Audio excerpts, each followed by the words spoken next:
The future of Cisco UCS lies with Intersight. So let's take Cisco's newest system, the X-Series system, and configure it in Intersight.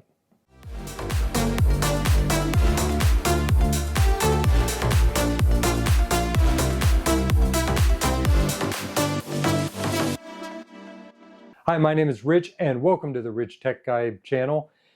Now, earlier this year, Cisco announced the latest generation of their Cisco UCS servers, the 7th generation or the M7 server platform. And with that announcement, what they also did was they announced some big changes regarding the future of Cisco UCS. So to start with, they announced the M7 rack mount servers, the C-Series platform. And they also announced the M7 X-Series compute platform. What they had missing from the announcement, notably, was the B-Series. The Cisco UCS B-Series is effectively ending on the 6th generation, or the M6 servers. If you still have B-Series and M6, those are still good, those are still valid, but anything older than that is either end of sale or end of life. Now, to coincide with the new announcement, or the announcement of the end of the B-Series line, Cisco has also made the announcement regarding the sunsetting or the end of UCS Manager. UCS Manager will be with us through the M7 series, but then it will go away once the next generation after that gets announced. So the management platform for Cisco UCS that we have all been using since its beginning is going to go away and be replaced with Cisco Intersight, specifically Intersight Managed Mode. Now, if you're familiar with Cisco UCS, this is no surprise to you. Also, if you've watched my intro to Cisco UCS video, I even called that out specifically in that video.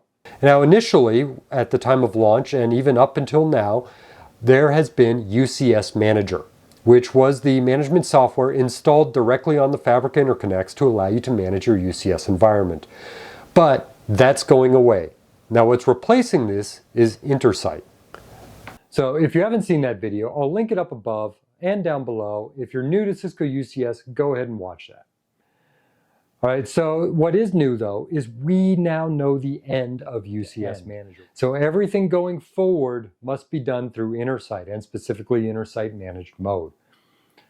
So, and to emphasize that point, every M7 series server for Cisco UCS is being sold with an Intersight license. All right, so knowing that we need to go forward with Intersight, and specifically in Intersight Managed Mode, or IMM for short, what we need to do is understand the differences between Intersight and the legacy UCS Manager. So in order to do that, I am going to do a walkthrough on configuring a Cisco UCS X-Series system in Intersight.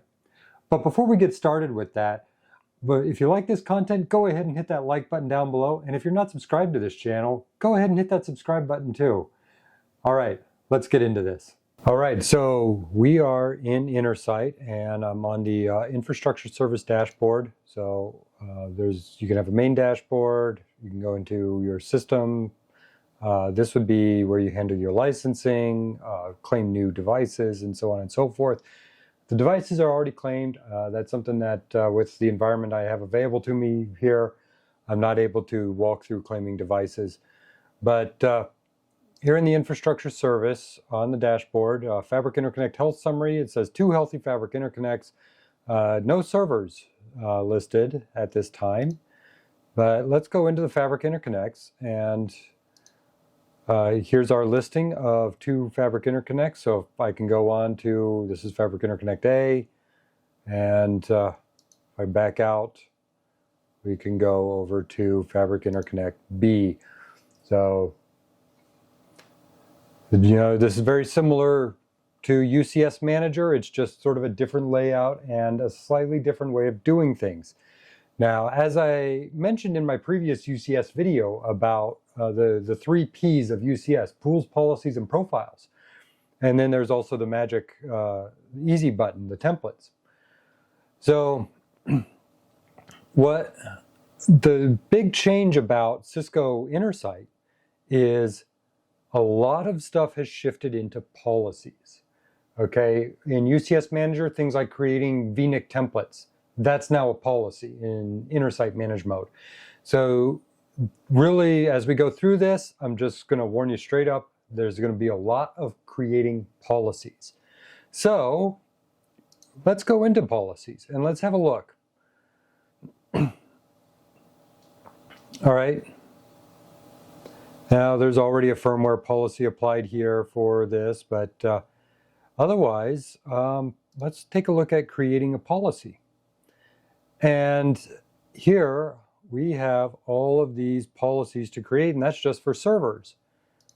There's also UCS domain, where we can create policies for that. There's UCS chassis, where we can create policies for that. By the way, when you have a UCS system straight out of the box, an X-Series UCS system straight out of the box, when you bring it out and power it on for the first time, the fans will default to full blast, and it will sound like a jet engine. The way to get rid of that is you're going to go into thermal, and you're going to go create a thermal policy for your and deploy it onto the chassis. All right, so we could go through here and we could configure all of these policies. And you know what? That's one way we could go about doing this. Just like UCS Manager, where you would create your pools and your policies and your templates before you actually go to create the service profile or the service profile template. Well, in Intersight, we're going to walk through this in a little bit of a different way, where we can have Intersight help guide us, because we don't necessarily need all of these policies right away, or for the environment that we're configuring. So let's walk through it by going into Profiles. And in Profiles, there are three types of profiles. There's a chassis profile, a domain profile, and a server profile. So the first thing that you're going to notice here, it's different from UCS Manager, is of course we've got this domain profile. Chassis profile is also a little bit different.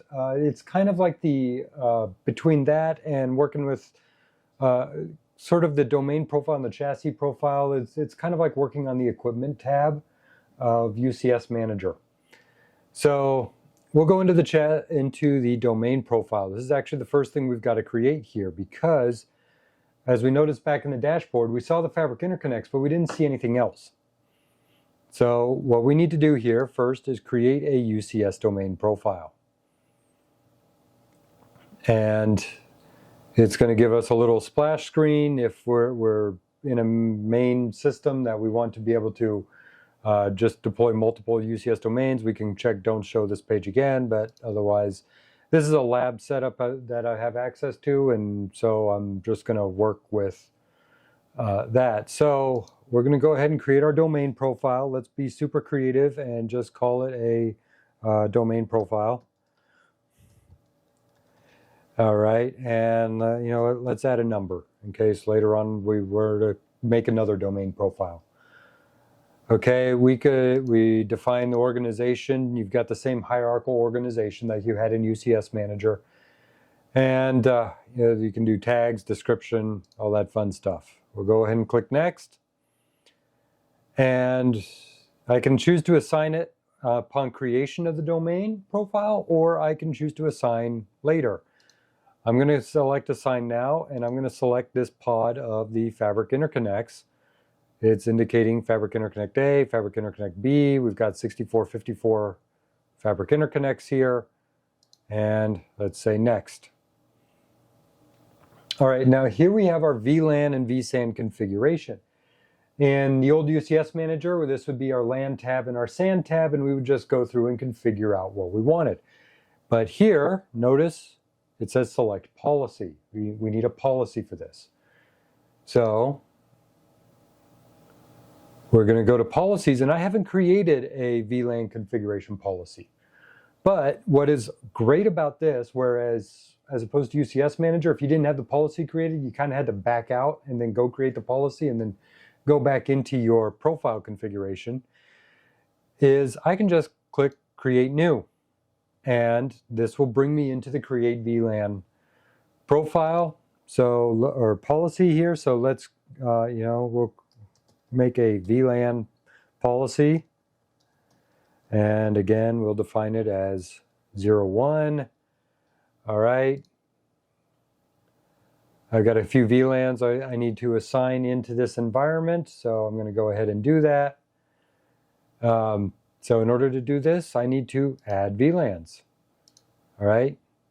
So we are now going to create VLANs, and this is just going to be called, just going to go ahead and call this demo VLAN.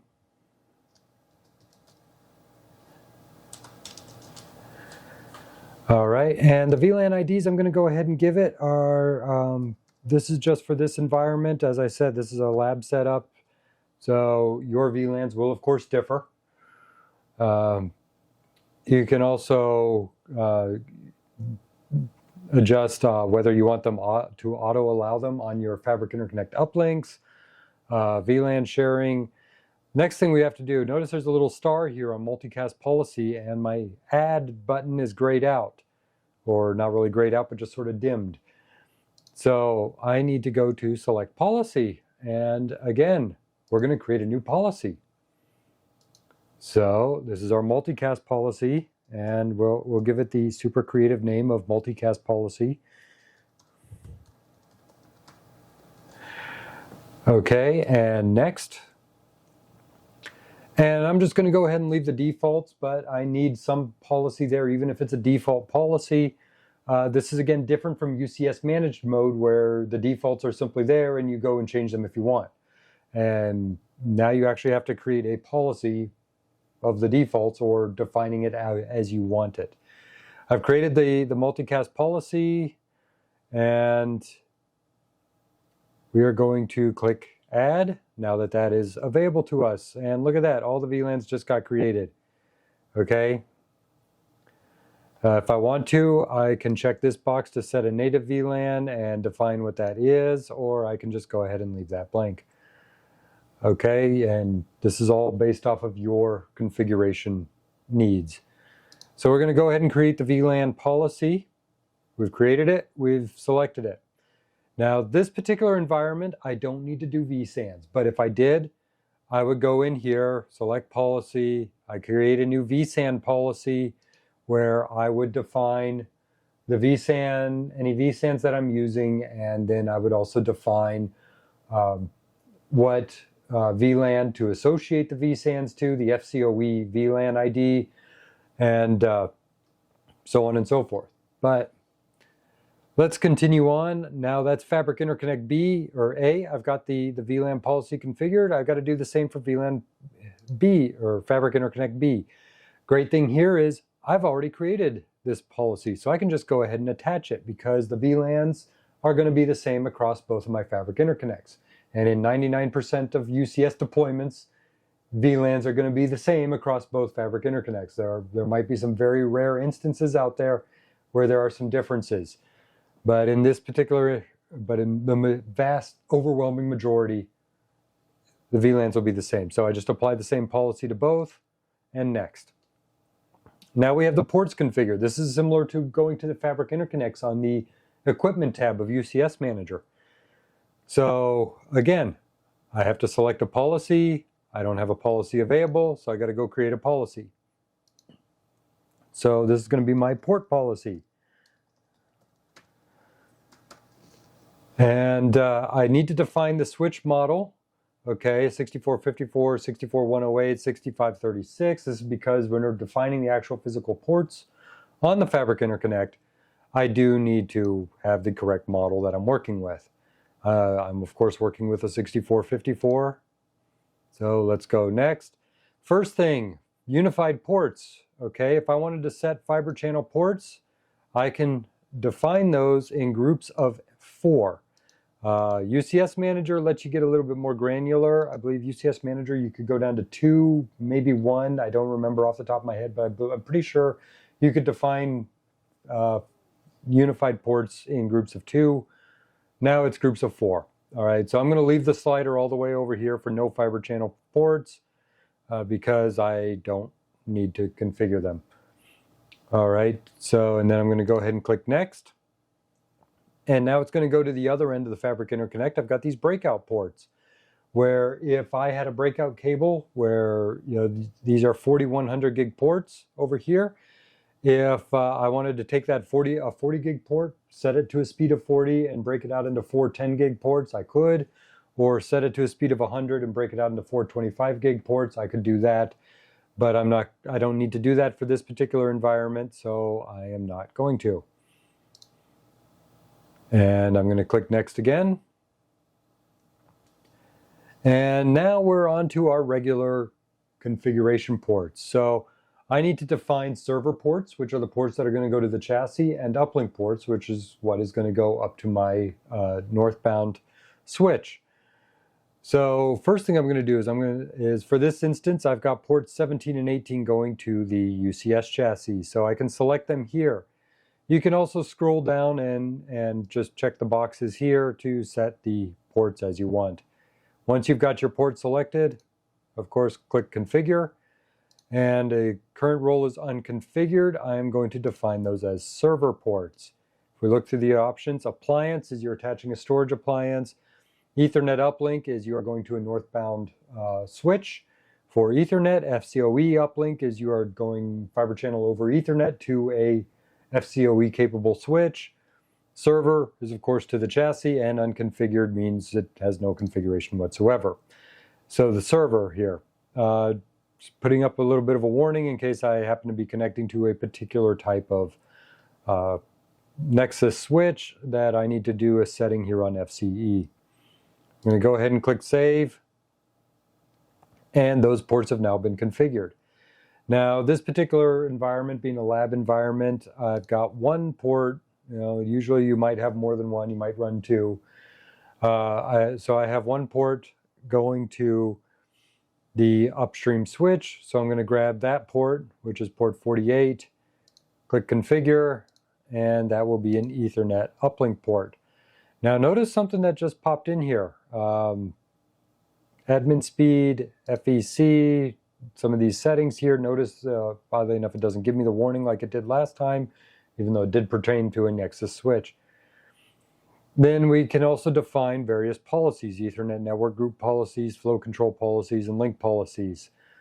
In this particular environment, I don't need to do that. You can always go in, you can create new, you can set ETH group policy, see what it does, just click Next, and this is basically defining the VLANs I'm allowed. Now, when I created the VLANs as part of this domain profile, I said, take those VLANs and automatically allow them on the uplinks. So I don't need to create this Ethernet network group policy yet. I will need to when I go to create server policies. So let's go ahead and save that. And now I've got the Ethernet uplink port defined here. The server ports are defined here. Personally, I don't really like these color options here. The contrast is not that great as opposed to UCS Manager. You actually had a better indicator of which ports were which based off of color coding. So I do hope perhaps the Intersight team at Cisco maybe sees this video and considers changing that to something with a little bit more contrast that stands out a little bit better. So we're going to go ahead and click Save. And we've got our ports configured now on Fabric Interconnect A.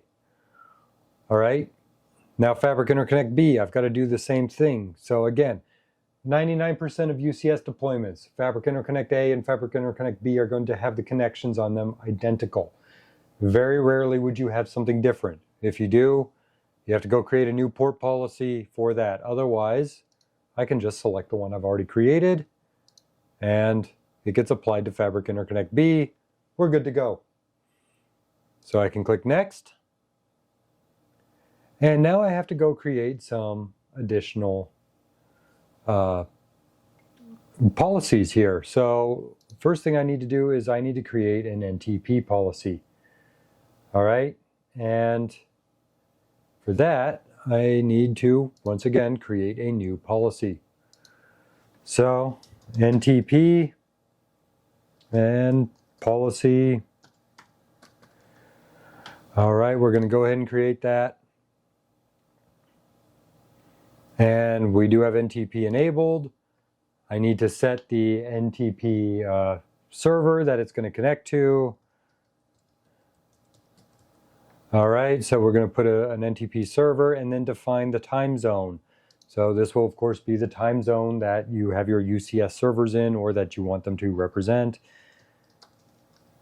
So I'm going to go ahead and set the time zone to America, Los Angeles, so the west coast of the United States, and create. All right, so now that I've created that one, I could create a syslog policy. I don't necessarily need to for this lab environment. If you're running production, you want to generate syslogs, create a syslog policy. So I'm going to go straight to network connectivity. Again, create a new policy. And this will be my network connectivity policy.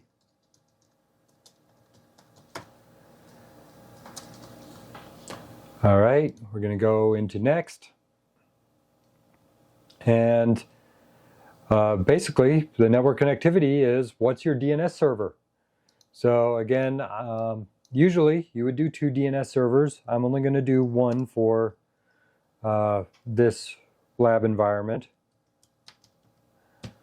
But typically you would create another one. If you're running IPv6 and you want an IPv6 DNS server, go ahead and create that one too. All right. So let's go ahead and hit create. And if you want to run SNMP, create an SNMP policy. Now notice there's a star here on System QoS. So I have to create a System QoS policy. All right. So let's create that new policy. And again, we'll stay super creative with our names. Okay, at this point, I'm going to just leave it as the defaults for, again, lab environment. If you are running this in a data center, particularly with a converged infrastructure setup, say something like a FlexPod or a VersaStack or any of these types of setups, you're likely going to want to do jumbo frames. And so notice the upper range here says 9216. So if I wanted to put it into jumbo frames, I would set it to 9216. And we would go from there to allow for those large frames. But like I said, for this lab environment, we're going to leave it as the standard sized Ethernet frame. And then, of course, you also have fiber channel frame QoS, and particularly for fiber channel over Ethernet. So we're going to go ahead and create this. I could create a switch control policy. If I wanted to go in there, again, create, it would be a switch control. And if I go ahead and click next, we can go ahead and see what is in here. Actually, yes, I do need to create a switch control policy. So we're going to go ahead and create that.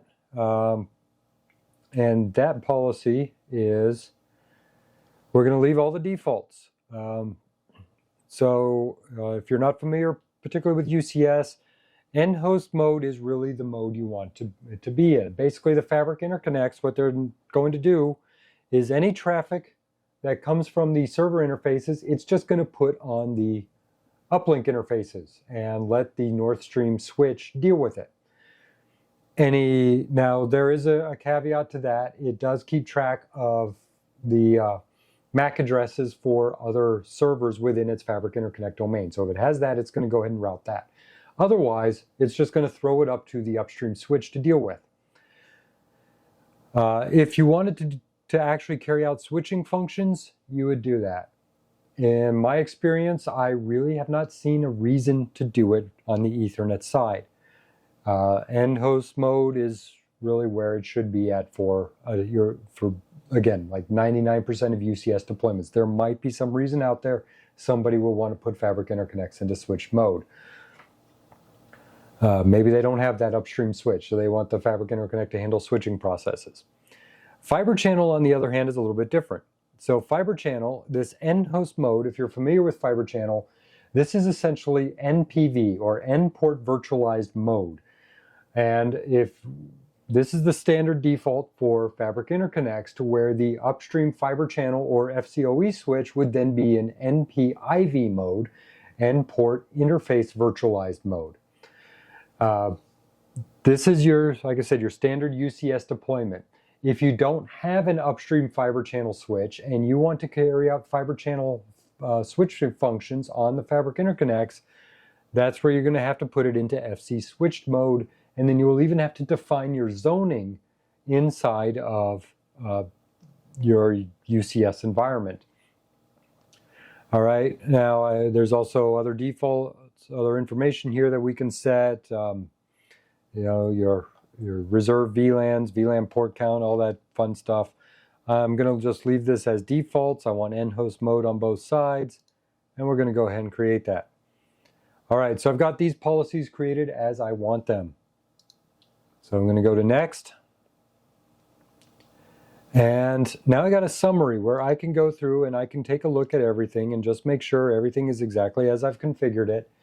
And once I've decided that, I can say deploy. And then it's going to ask me, do I really want to deploy this? So the answer to that is, of course, yes, I really want to deploy this. All right, and we are validating and configuring. And what we have up here is we have our, if you're familiar with the FSM tab in UCS managed mode, where you can look up what is going on with current processes. Well, I've got that same setup over here. This is the Intersight managed mode equivalent of FSM. I can pull it up. It's showing chassis discovery. Okay, so I've already applied the domain profiles. It's now discovering the chassis. And we are actually now taking chassis inventory at this point. So this is the UCS managed mode equivalent of FSM. So if something seems to be hanging, if you're not sure what's going on, and you see something spinning up here, you can go in here and check out what's going on here. All right, so again, the fabric interconnects, they've got that policy deployed. If I go on to Fabric Interconnect A, notice I've got green on all of these interfaces here. We are good to go. Servers, I believe it's still trying to discover the servers, but we've got our chassis here. And there's our chassis. We can pull this up. And let's have a look here. We have our UCS X-Series 7U9508 chassis. Okay, so right now it's got a bunch of blanks. It says everything is blank because it's still doing a chassis discovery. I can take a look at the rear of the chassis, and right here I've got the intelligent fabric modules. These are the equivalent to the I/O modules on the back of a UCS B-Series chassis. And I've got the fan modules here. Nothing down here. These are looking to be empty. With the newest releases of X-Series, I can put the X fabric modules in there, which I can then use to add PCIe nodes into the front of the chassis. Whereas without these, I can only do compute nodes on the front of the chassis. All right, so we'll go back to the front of it. And as I said, it's still, we're still spinning up here. It's still trying to discover servers. So what we're going to do is, if we go back into profiles, this is where I could set a chassis profile. I could define a chassis profile, go ahead and create that. I can choose a chassis, and then I can apply policies to that chassis as I had indicated down in the policies, things like a thermal policy to throttle down the fans and set what the procedures are for the fans to spin up. Otherwise, that chassis is going to sound like a jet engine. Ask me how I know. And also, I can define power policies, power redundancy, all of that stuff. But what I'm actually going to go back and do is we have server profiles. This is where I would define the server profile and push that out onto a server. But as I said in my previous UCS video, there's the magic button for service profiles, and that is the templates. So with a template, you create the profile once, you create the template once, and you can spin out multiple profiles. All right, so while it's still working out its servers and all that stuff, let's go ahead and create a server profile template. So I'm going to go ahead and click on Create Server Profile Template. We're going to go ahead and give it a name, and let's go ahead and name this the compute nodes on a UCS X-Series are 210Cs, or might be it's either a 220C or 240C. I forget. These are the new M7 servers, but which are fill two slots. But we're going to go with the 210C because that's what we've got in here. So I'm going to call it an X210C template. This is not a standalone server. That would be say a C-Series server that you are just connecting into Intersight in Intersight managed mode. These are Fabric Interconnect attached. So make sure you connect that or select that if it's going to be for a profile for a Fabric Interconnect attached device, which would be anything in a chassis, a B-Series chassis, an X-Series chassis, or even a C-Series that is being connected to Fabric Interconnects. All right, so now we've got a bunch of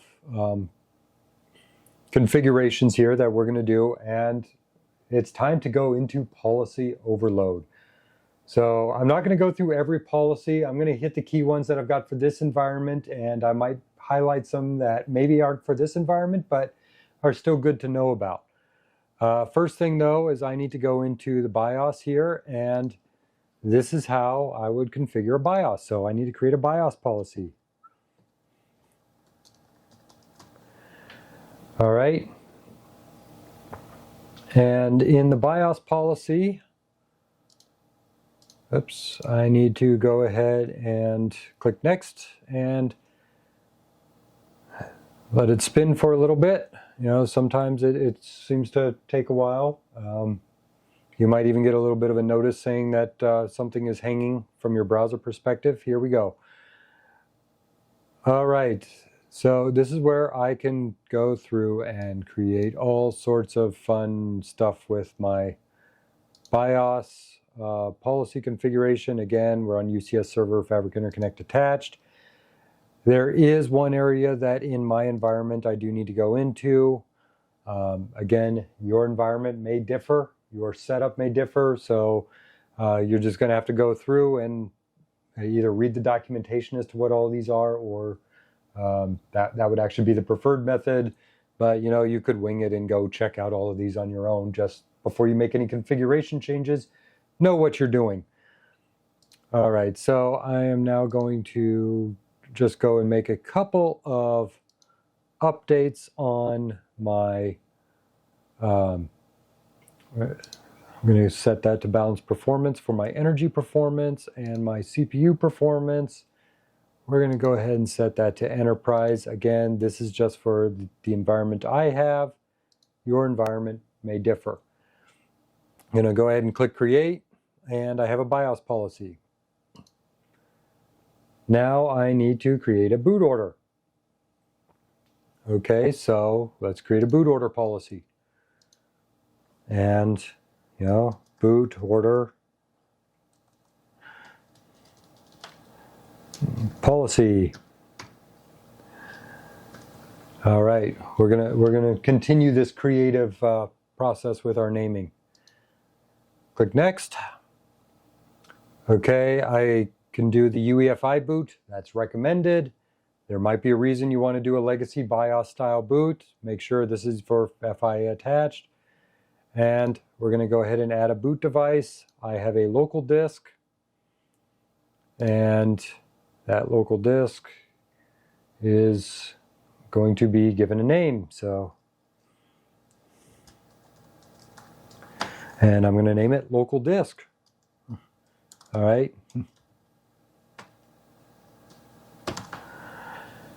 Now the slot here, this is something that's kind of interesting. I have to actually define the slot, and I have to be very exact with my naming. And so I'm going to name it mstore. Notice it's telling me I am not valid until I finish naming it properly. Okay, it does need to be in this instance where I have the disk, I need to name it that. Again, based off of your server configurations, that may differ. After that, we are good with this one. And so I'm going to say add boot device again. Now, we're going to go through, and this time I'm going to go through some of the options. We've got iSCSI boot, local CD, local disk, NVMe, Pixie boot, SAN boot, so fiber channel, SAN boot, SD cards, UEFI shell, USB, and virtual media. All right, so if we want to have a virtual ISO file to mount in order to be able to install onto the local disk, we'll go with this. The other thing I'm going to point out here is, notice it brought the virtual media above the previously created disk or boot device. So basically the way you want to configure this is you want to start with what you want last in your boot order and then work backwards. If you do make a mistake or want to make a change after you've configured it, you can of course use these arrows to flip them around and go ahead and set that out in the order you want. But again, just start with what you want last and work in reverse order, and everything will be in the exact order you need it. All right, so we're going to go ahead and name this.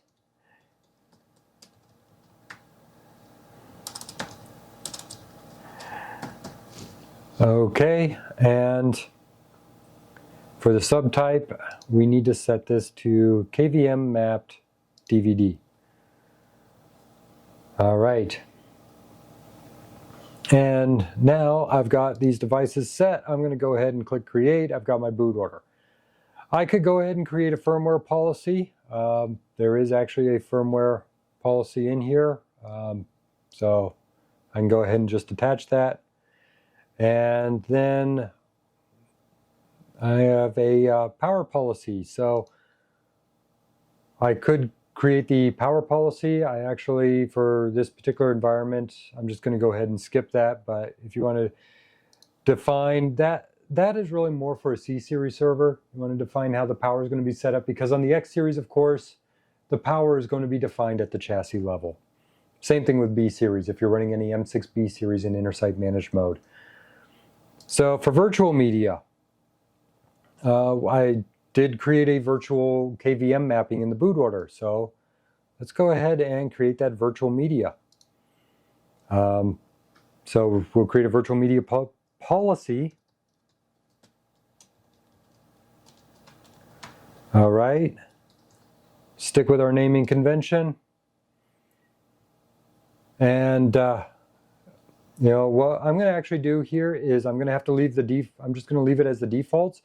But if you want to make a change for your environment, go ahead and do that. If you want to add a default virtual media, you can set that in here to where when it boots up and goes into the virtual media, it's just automatically going to grab an ISO file or whatever virtual media that you have configured for it. Otherwise, you can just manually set the virtual media inside of your server's KVM setup once you've got everything created.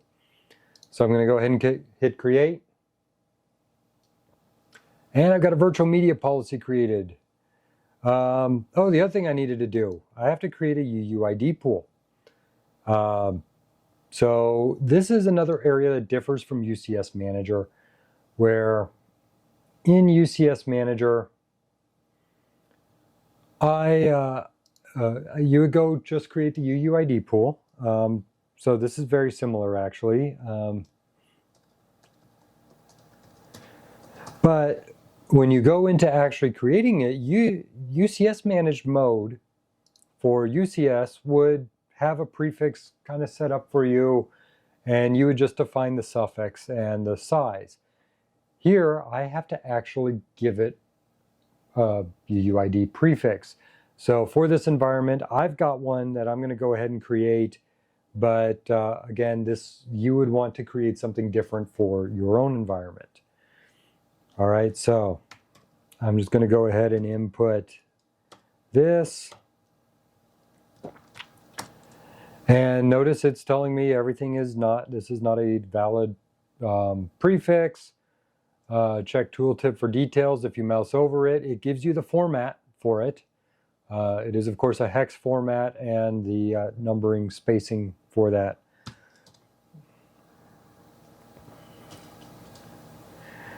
And all right, once you get the numbering in there correct, we can go ahead and do that. Now, UUID blocks. Again, if you mouse over here, it tells you that you're going to do 4, and then I believe that's 12, maybe 13. But anyway, so let's go ahead and set that in there. So we're going to create our first 4, and then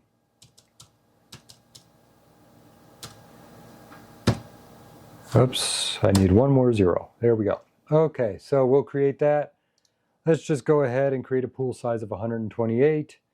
And there's our UUID setup. All right, now I've got what I've needed configured in this screen. So I can go ahead and click Next, and we'll move on to our management configuration. All right, so in the management configuration, first thing I need to do is I have to configure IMC access. So we need to be able to manage our servers.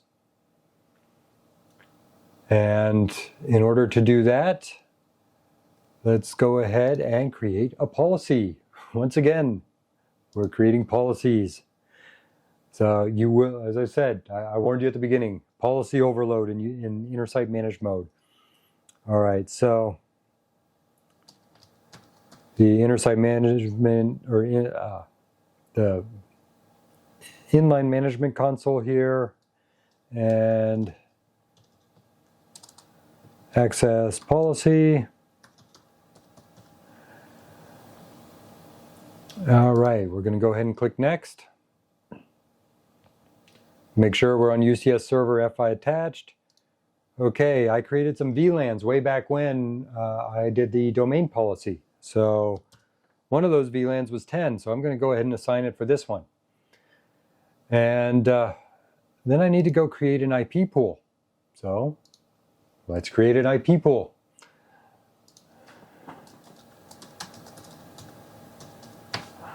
All right, so create that. Next, we're going to go ahead and we need to set our IP values. So I'm going to set what I need for this environment. Your environment will, of course, be different. Okay, that's a nice little /24 network.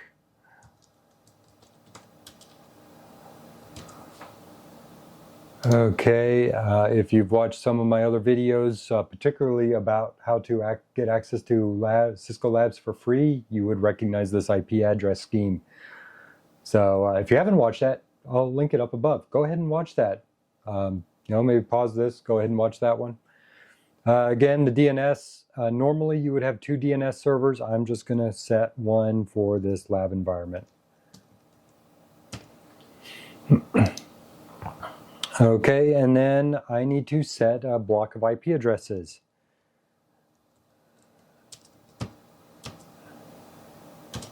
And we're going to set that and create a size of the block. I'm only going to define 10 of them. And there we go. We're going to create that.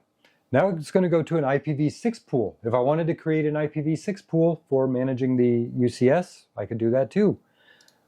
But I don't want to deal with IPv6 right now, so I'm going to turn it off. And go ahead back to create. We're back into our IMC access policy. We've got our IP pool created. And at this point, I can go ahead and click create. Okay, I can go ahead and create various other policies. I do need to create a local user policy for this. So this is for if I want to log into the KVM environment that I'm about to set up, or log into the management console of a server. Once again, I need some sort of user to log into, or I need to set up, this would be a local user. I could set up, say, a radius login using a different policy. But this is going to be for local user. All right, and I can go ahead and click next. We're going to enable the password expiry. We'll leave those as they are. And I need to go ahead and add a new user. So as I expand out this new user, we're going to give it a username of admin, because I want this user to have admin level. We'll set it to the admin role and define a password. And confirm the password. Okay, I can go ahead and create that. And now let's go ahead and create our, I could do serial over LAN policy if I wanted to, an SNMP, syslog. Again, if this is production, you want to generate syslogs, create a syslog policy. Virtual KVM. So I need to create a virtual KVM policy for this. So I can manage the servers through that environment. And so let's go ahead and create that policy.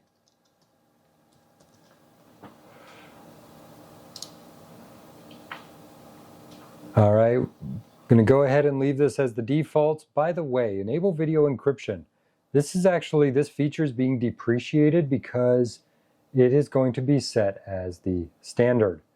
So if you mouse over here, it actually says versions 4.2 and above of Intersight Managed Mode.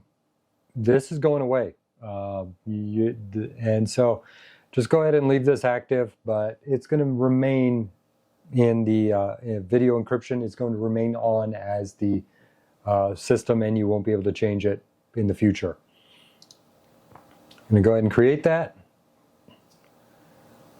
All right. So next, we're going to go ahead and move on to the storage configuration.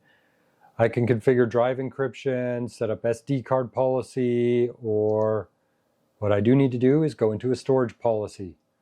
So let's create that storage policy.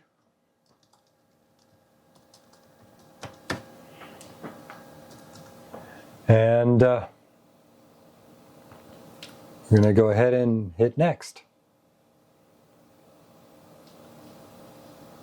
All right, so in the storage policy, I have to go down to M2 RAID configuration. So the local drives on this server are in the M2 slot.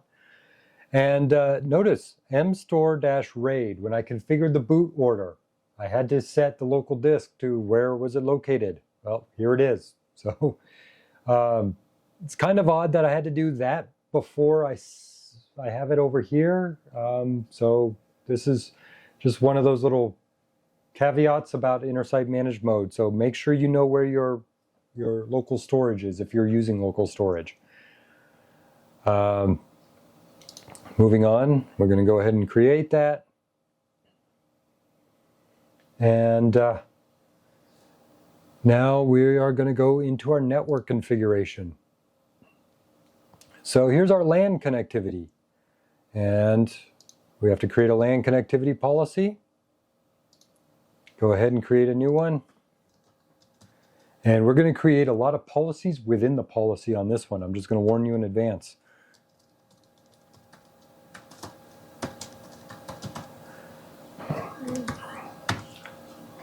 All right, so let's go ahead and create click next. Okay, if I was going to do some iSCSI operations on this, then I would want to go ahead and do some work with IQNs, create an IQN pool. Now when it comes to vNIC placements, okay, there's manual. I'm going to set it to auto vNIC. You know, there are certain Linux bare metal deployments you might want to do it manual. Windows bare metal deployments, again, you might want to do it manual. But in this particular instance, I want to just go ahead and use an auto vNIC placement. And I'm going to add a vNIC. Okay. And I'm going to name it vNIC A. And I need a MAC pool for it. So let's select a pool. I need to create a new MAC pool. This is something I like to do with MAC pools and WWN pools. I am going to create a different pool for the path going to Fabric Interconnect A versus the path going to Fabric Interconnect B. This way, if I'm troubleshooting later on, and maybe I'm seeing a MAC address that I want to know where that MAC address is coming from, I have a pretty good idea just based off of how I created the pools. So I'm going to go ahead and define a MAC pool A. And the prefix for the MAC is already created for us. Best not to touch that. But what I'm going to do is I'm going to say 0A, 00, 00. We're going to create a size of 128. And notice right here in this octet where I created that 0A, going to Fabric Interconnect A for vNIC A. It all lines up really nicely, makes it easier later on. So just a nice little best practice tip I have for you guys. So this is going to be placed with switch A. If I wanted to enable failover, I could. That's again a preference based off of your environment. And now I'm going to come down here. I've got all of these policies that are starred here. I have to create them. And if I wanted to boot from iSCSI, I would have to create an iSCSI boot policy too. All right, so we're going to go ahead and select this policy and create a new one. This is a Ethernet network group policy. Way back at the very beginning when I was going into creating the domain profile and I kind of played around with an Ethernet group policy and said I didn't really have to set one yet. Well, now I do. So actually, I'm going to shorten that name a little bit. ETH group policy. And the allowed VLANs I created way back at the beginning, VLANs 5 through 7. I'm going to go ahead and use that. Of course, VLAN 1 is not part of that group, so I'm going to go ahead and set that VLAN to VLAN 5. All right. And then we're going to create a network control policy. Sometimes that's going to get in the way, a little message here. So ETH control policy.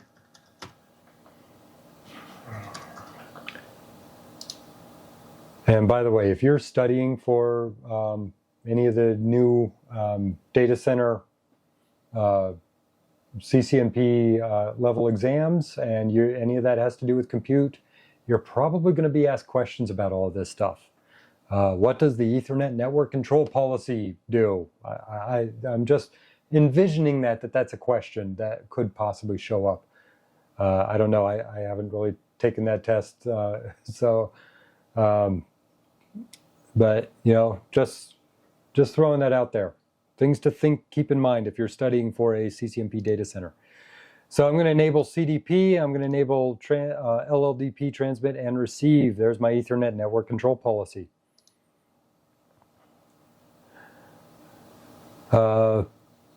Okay. Now I've got the Ethernet QoS policy. So let's go ahead and create that one too.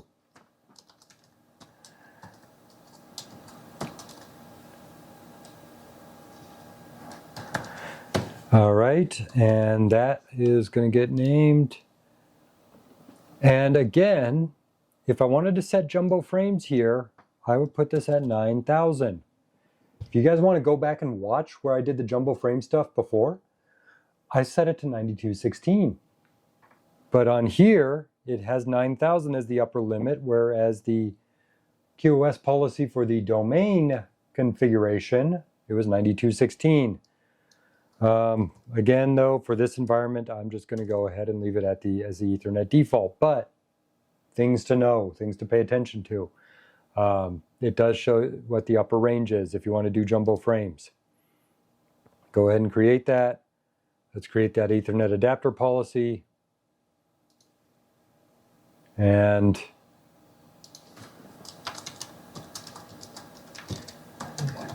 keep our naming convention. All right, we're going to go ahead and say next. And there's a whole bunch of stuff we can set in here, depending on our environment if we need to. I'm just going to go ahead and leave the defaults. But again, it did require an Ethernet adapter policy, even if it's a policy of defaults. I'm not doing iSCSI boot, so I don't need to create an iSCSI boot policy. But if you are, that's a policy you're going to have to take care of. All right, I can now go ahead and say add. And look at that, vNIC A has been created. Okay, I need to add another vNIC. Okay, so I'm going to go ahead and create vNIC B. All right, I need a MAC pool. I have a MAC pool created, but I don't want to use that one because, like I said, I wanted to define my MAC addresses based off of the fabric and fabric interconnect and path that they are taking. So I'm going to go ahead and create another MAC pool B, and this time it's going to be 0B in that octet. And again, we'll set a size of 128. Okay, because this is going on Fabric Interconnect B, I'm going to set the switch ID to B. It's going to be pinned to go with Fabric Interconnect B. And once again, I've got all these policies, but these are policies that I have already created. So we go ahead and just select them and add them and add them and add. And again, I'm not doing iSCSI boot. So let's go ahead and create. We've got our vNICs created. We go ahead and create that. And if I had a SAN environment that I wanted to work with, I could go ahead and select the SAN policy here and create SAN policy, define my VHBAs, define worldwide names, worldwide name pools, and all of that stuff that you do with Fiber Channel SAN. I don't need to do that for this environment, but that's something that if you do have Fiber Channel, or you're doing boot from Fiber Channel, or you're accessing Fiber Channel storage, you need to create a SAN connectivity policy. All right, now we're back into the summary. We can go ahead and review all this. And what I want to do now is I'm going to go ahead and derive. So here I go. I've got 3 servers created, and they're all critical because it says, what does it say if I mouse over the critical? This is awesome, by the way, as opposed to UCS managed mode, where if I mapped over the critical, I would actually have to go and take a look at it in the faults area, but now I can just mouse over it, and it says vNIC 0 not operational, vNIC 1 not operational. Yeah, okay, whatever, don't care about that. There's a couple ways we can go about doing this. If I wanted to deploy this to 1, I could just select 1, all right? But I'm going to deploy and set it to all of them, okay? And I'm going to go into next. So at this point, it has X210C template derived.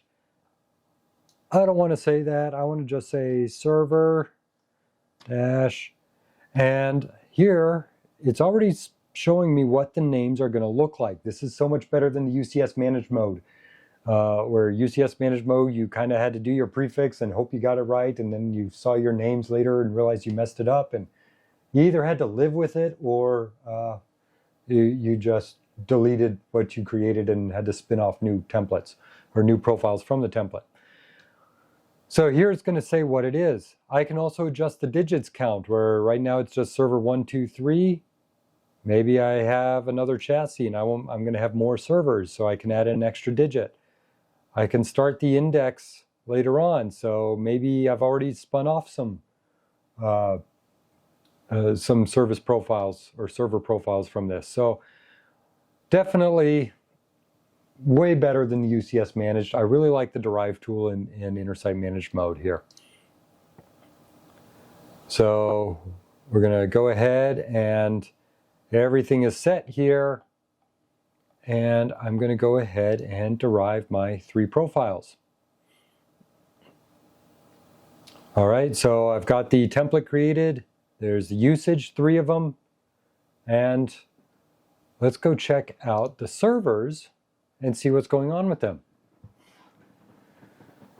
Now, one of the things we've got here is we've got all our servers. They're powered off. They're shown in critical state. They do have server profiles, but notice there's some not deployed warnings on them. So let's go back to our profile. And we're on our server profiles. Notice it says status of not deployed.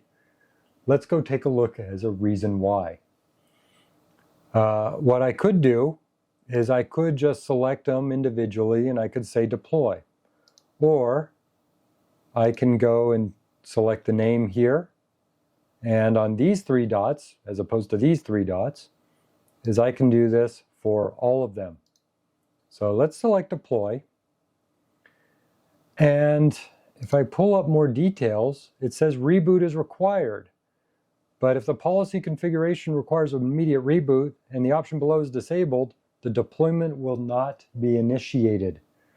So I need to set it to reboot because the reboot is required. I'm doing BIOS configuration changes, all that fun stuff. So now I can deploy it. And now look at that, it's starting to work. Well, 2 of them started. One of them didn't seem to like that. Although here, it's actually telling me it's deploying on all 3. We may want to just sort of step out and step back in. And look at that, it's deploying to all 3. Okay. So at this point, we are deploying our server profiles to everything. And once that's deployed, we could then start spinning up the servers, installing the operating system, and off we go. So I did a configuration one time, and I've got 3 servers deployed. Again, that's just the beauty and the power of UCS and why they say the templates are that essential easy button for UCS. All right, so there we have it, a walkthrough on configuring Cisco UCS in Intersight. I encourage you to bookmark this video, save this video to one of your playlists, and use it for a reference if you've got any UCS deployments coming up and you just need to cycle back and look over some things. Also, if you're studying for a CCNP data center, which covers Cisco UCS, I'm going to post some links to down below for some additional reference materials. There will be affiliate links there, so do with that information what you will. And as always, keep learning, keep studying, keep improving, and I will see you in the next video.